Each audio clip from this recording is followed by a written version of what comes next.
There was a country for 150 years that was peopled by half a population who could not vote. If somebody were to tell me you can't vote, all hell would break loose, because it just feels like such an ingrained right of mine.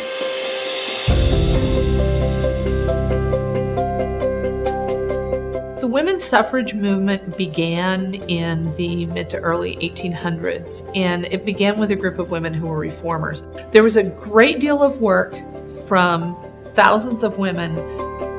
Generations have fought for your right to vote, for you to have the voice to implement the possibilities that are to come.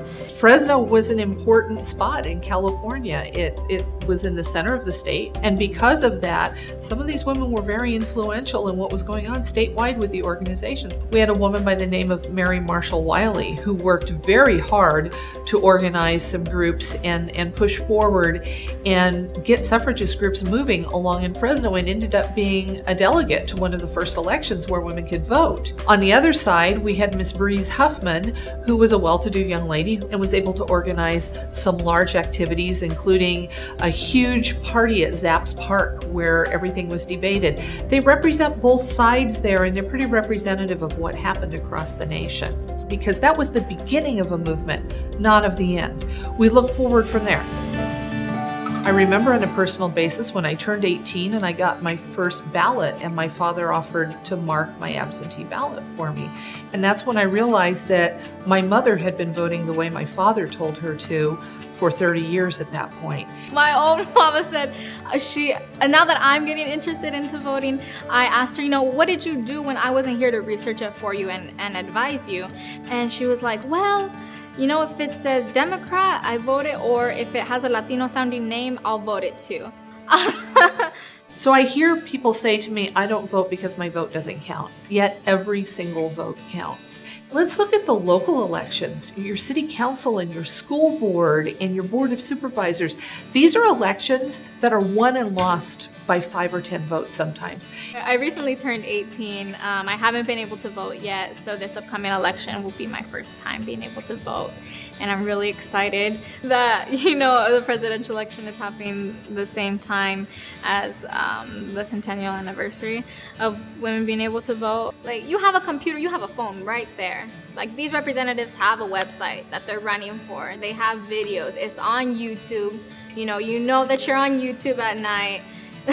Go watch it, learn about it. There's shorter videos where they don't talk for 2 hours. Learn about each one. Talk to your family about it. You have a lot of power with technology. Being able to vote is not only empowering yourselves, it's empowering the future generations. My hope is that, when kids in my age see that, it's been 100 years that we're able to vote, that they're like, oh, well, I should be grateful for the opportunity of being able to vote. And, seeing that maybe some peers or some family members of mine that, they really take advantage of that opportunity because, women back then fought so hard for us to have it now. So the centennial and calling back to these women, for me, it's important to me because I vote. So as we have this new generation of voters that moves forward, they are more diverse. They're not seeing in the same way that we see now, and they're seeing a more diverse, all-encompassing world. So the issues that they're looking at and the issues they're looking at changing are not necessarily just driven by issues for women.